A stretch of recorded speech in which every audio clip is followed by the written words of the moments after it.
Good morning বন্ধুরা, শুভ সকাল। এখন বাজতে চলছে 9:10। তোমরা যে যেখানে আসো আশা করি ভালোই আছো, আমিও ভালো আছি। আমার গলাটা একটু বসা বসা আর কি। তা বন্ধুরা, আমার ভিডিওটা আমি এখন থেকে শুরু করছি।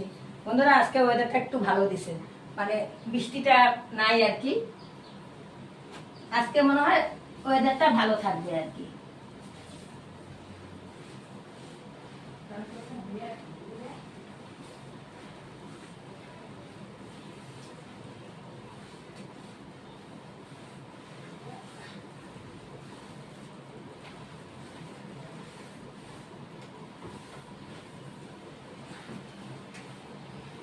যখন এটা মুছবেন না তখন ভিজে যাবে। জানে জানে